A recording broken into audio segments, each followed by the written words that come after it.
On Friday night, December 1st, Amit Bunsel from the Paratroopers Brigade wrote the following words to his family. We started a historic operation.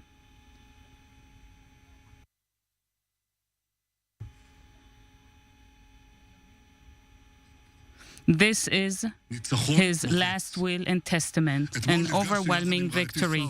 Yesterday, along with my wife Sarah, I met with the Forum of Heroism, the family members of those who were killed in action.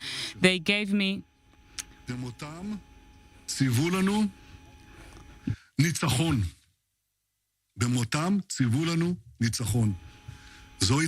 This is the last will and testament of all of our heroes. They did not die in vain, and I am here tonight to tell you one thing. We are on our way to absolute victory. Victory is now within reach. It's not a matter of years or decades. It's a matter of months. The IDF is doing wonders, working miracles. It is working methodically in order to achieve all the goals that we set, to obliterate Hamas, to release all the hostages, and ensuring that Gaza will no longer pose a threat to Israel. From the outset, I determined that absolute victory is our goal. This is the resolution I submitted to the government at the beginning of the war, and we will not suffice with less. I remember when I was a commander in the elite commando unit, Sayeret Matkal, there was a statement I heard from Meir Har-Zion. We don't come back until we carry out, until we execute. And today I hear from our commanders and troops who are true heroes, we're not going to come back until we win. And this is in utter contrast to what former self-appointed experts and has-beens are saying. And it's also in contrast to what many in the international community have told us before the ground maneuver. They said that a ground maneuver will fail, that it would be a mistake to enter the city of Gaza, that we won't be able to cleanse the Hamas headquarters and hospitals without killing tens of thousands of civilians. And more than anything else, they warned us that we won't be able to enter the network of Hamas tunnels because it is impenetrable. Our courageous soldiers, our courageous commanders proved the exact opposite. Everything that we've been told that is impossible, our troops proved it is possible. All the goals set by the government to the IDF, our courageous troops and commanders have achieved, and even beyond that. Indeed, the achievements of the IDF are unprecedented. Within a matter of 4 months, the IDF killed and wounded 20,000 terrorists. That's half of the Hamas combat operatives. We've managed to eradicate 24 battalions, and we are continuing to kill terrorists, and we are systematically exposing the network of tunnels where Hamas is hiding. They are destroying command and control centers, hiding places which Hamas was certain that we would never enter, as well as munitions store warehouses. And now we're entering the main bastion of Hamas, and we've instructed the IDF to prepare to operate in Gaza and the two central refugee camps, the last fortresses of Hamas. And here as well, when the time will come, the IDF will adhere to international law and will ensure a safe passage to civilian population outside of the combat zone. The obliteration of battalions, cleansing and getting rid of the terrorists, and to continue to destroy the underground tunnels, we will continue to do so. I wish to re-emphasize there is no other solution except for absolute victory. If the Hamas continues to operate in Gaza, it's only a matter of time until the next massacre, and the axis of evil led by Iran and its proxies will continue. Only absolute victory will bring back security to Israel, both in the north and in the south, and ultimately obliterating Hamas will project onto the entire Middle East and will allow us to expand the circle of peace with our neighbors. Today, I said to Secretary of State Blinken, we are ever so close to absolute victory, which will be a victory of the entire free world, not just Israel's victory. And now I'd like to address the families of the hostages.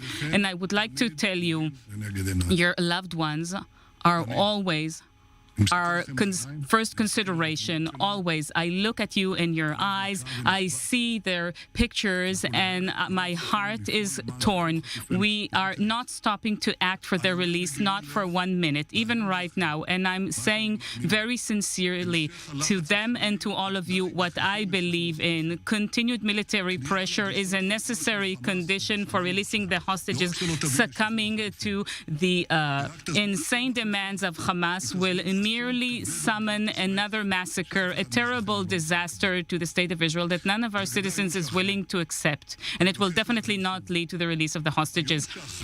And as for the day after, I would like to say the day after means the day after Hamas. Not part of the Hamas, not half of Hamas, all of Hamas. And today I said to Secretary of State Blinken that after we obliterate Hamas, we will make sure that Gaza will be demilitarized forever. History has proven that there is only one force that can guarantee such a demilitarization, the State of Israel, with the IDF and our security forces. The meaning is that Israel will operate in Gaza at any place and at any time necessary in order to make sure that terrorism will not raise its head again. The civilian management of the Gaza Strip cannot be carried out by those who fund terrorism and carry out and educate for terrorism. And this means we will have to replace UNRWA. I've instructed to replace them in this process, and I've also informed Secretary of State Blinken of that. We are at a historic turning point in which the Middle East either can go towards light or towards darkness, and we will not allow the forces of darkness of Iran to win. And an overwhelming victory in Gaza is a condition for that, because all of our enemies are waiting to see who will win. We are striving and acting for absolute victory, for our security, for our future, and for our home. And this we owe to Amit Bunsel of blessed memory, and to all our other heroes who were not killed in vain. And on them we should say, from the blood of the soldiers, the bow of Jonathan did not regress, and the sword of Saul will not return empty. And God willing, together we will fight, and together we will win. Thank you very much.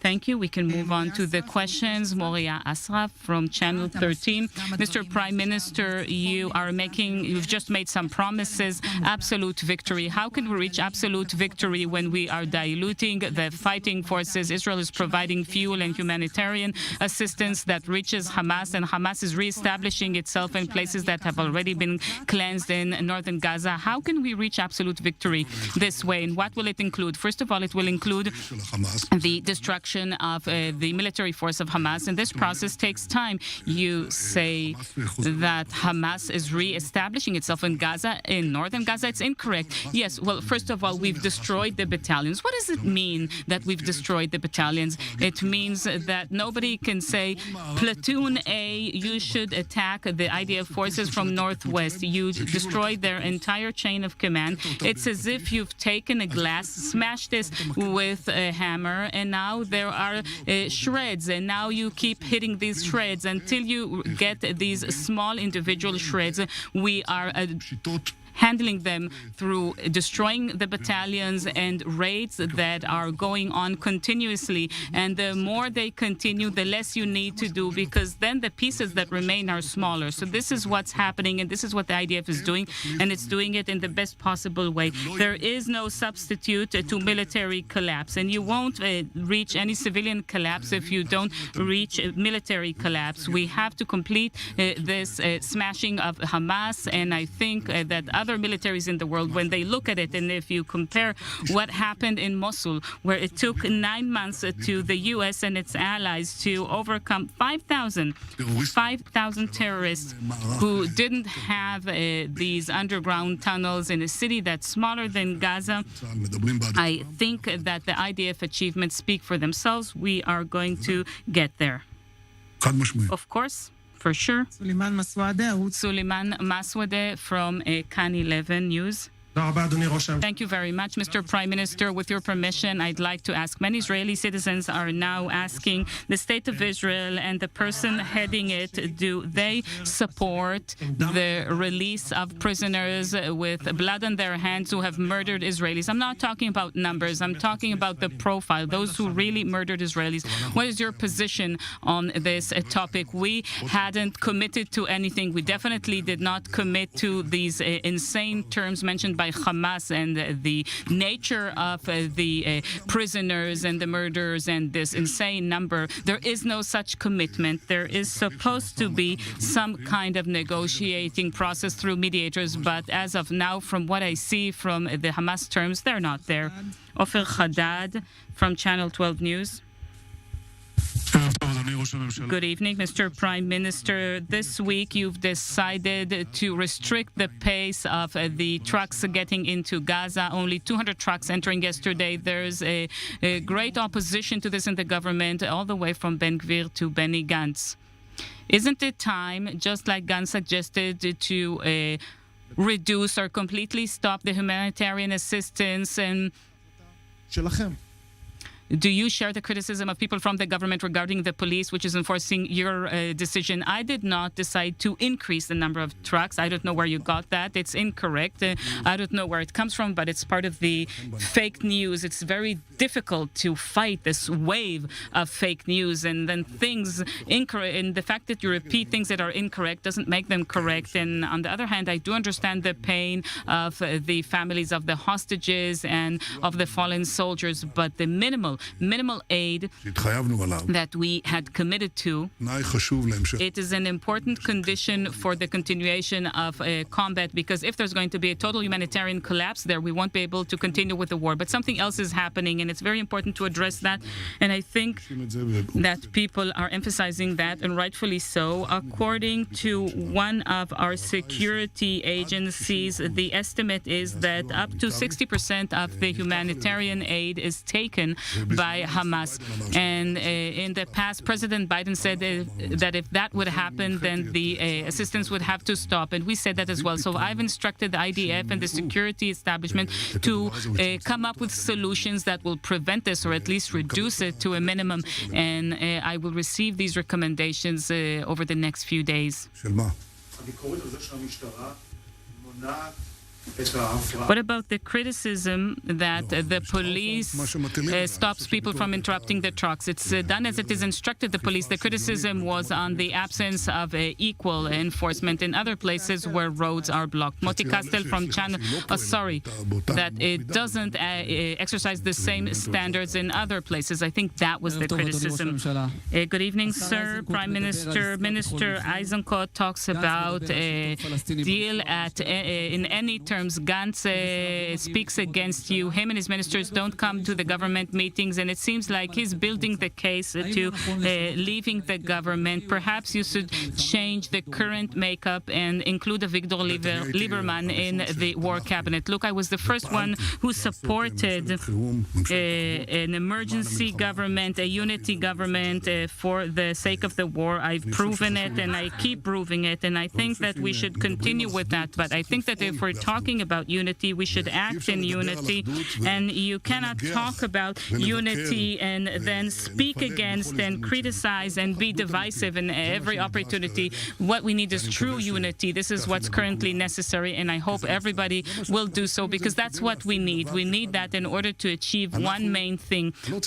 I don't want to say that we are ever so close, but we are advancing step by step towards absolute victory, and that requires maximal unity, and that's what we're going to do. What about Lieberman? It has been offered to him. He said that he would join the government, and then he wouldn't be joining it, and then he sets all kinds of terms and conditions, and you know very well that had it been so simple, he would have been in the government already. I guess it's not interesting. Mordechai Halpering from Kolechai. Good evening, sir. Mr. Prime Minister, after Turkey and Jordan fiercely attacked us, we're hearing from Egypt that the peace treaty between the countries is at risk. risk because of Rafah. So are you concerned by these things? And what will the relations between Israel and Arab countries look like in the future after the war? They will look good if we win, and they won't if we don't win. We need to understand that everybody's just sitting on the bleachers right now, on the sidelines.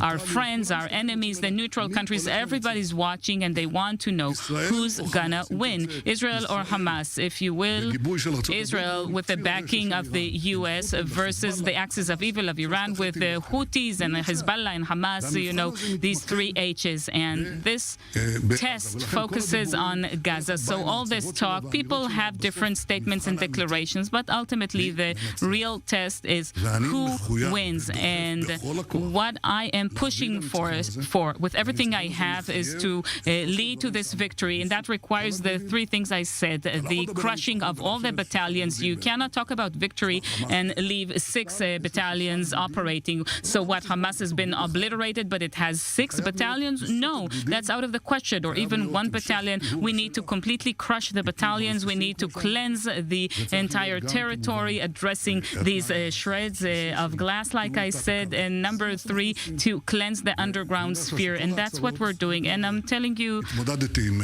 all the declarations, I've already dealt with 4 historic peace treaties. This doesn't happen through public statements. This is signed and sealed in behind closed doors, and then it's presented to the public. But there won't be any agreement if we don't win.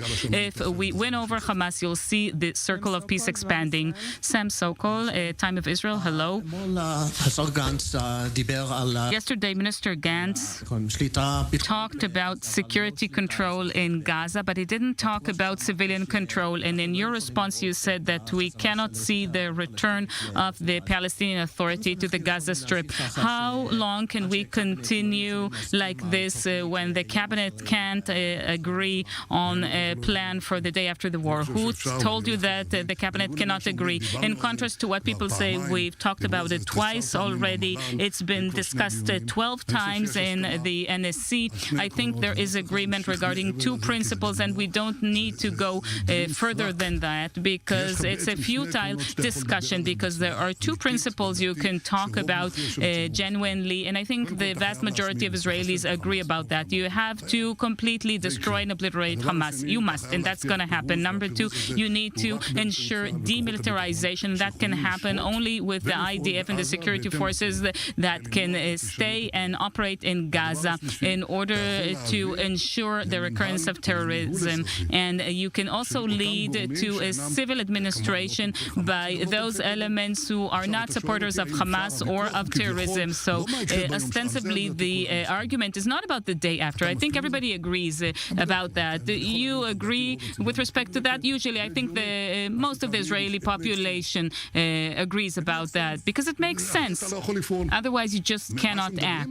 What people are talking about, but what about right now? How come we can't already bring elements there before you completely obliterated Hamas?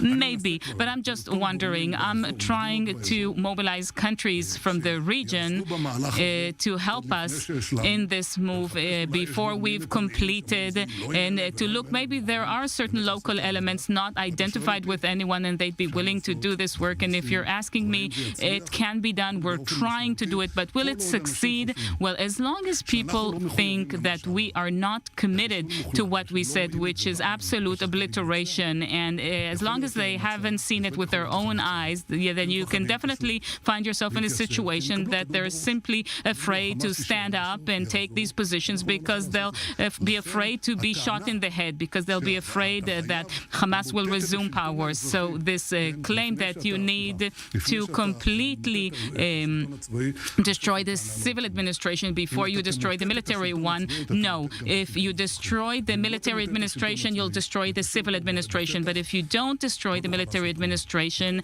and keep it in place, you won't be able to do anything. This is why we need to progress full speed and with full responsibility to continue to further destroy Hamas militarily, and that means that no part of the Gaza Strip will remain immune to the IDF. And this is the instruction I have given, and it was given to me by the cabinet, and we all must believe that this will happen. Sir, who's asking? It's Aaron Cohen from Hamchabesh. The conscription law was supposed to pass in the Knesset winter session following the terrible massacre. Have you changed your mind about this law? No, we're discussing it, but I believe it will pass. Shirit Avitan Cohen from Israel Hayom.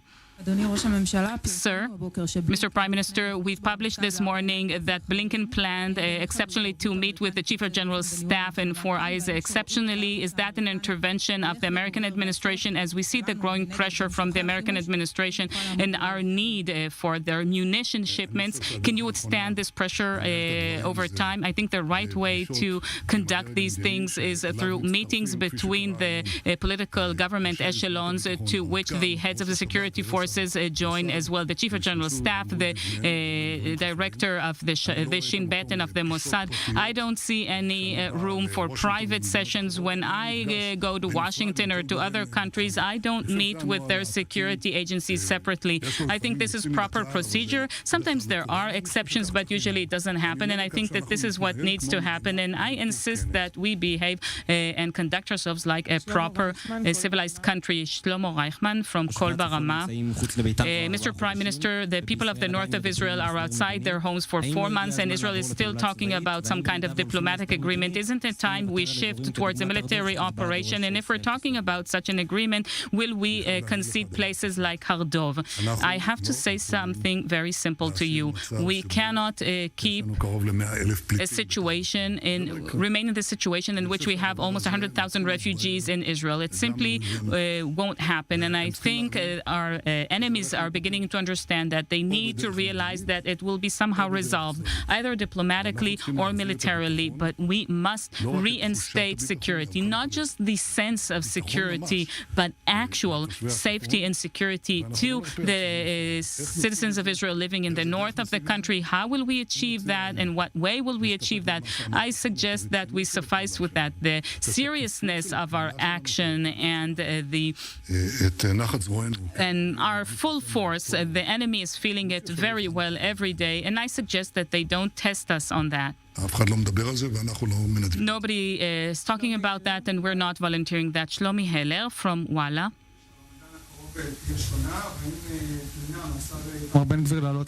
Is there any different preparations as the month of Ramadan approaches, and will you prevent Minister Ben Gvir from going to the Temple Mount? And what do you think about the American sanctions about the 4 settlers? We are going to discuss the arrangements towards Ramadan over the next few days. I don't think there's any point in discussing this here, but we're going to examine what's the right thing to do for Israel in all the relevant areas. As for the sanctions, I think that this sanction or this injunction is something very serious. It's inappropriate. It harms an entire population, a sector of the settlers who are law-abiding, and their sons are part of the war. Many of them have been killed in this battle of killing Hamas. They're true heroes, and I think that this measure, had they used it in a more egalitarian way, you should have taken hundreds of thousands of Palestinians and imposed these sanctions on them. Look at the criteria.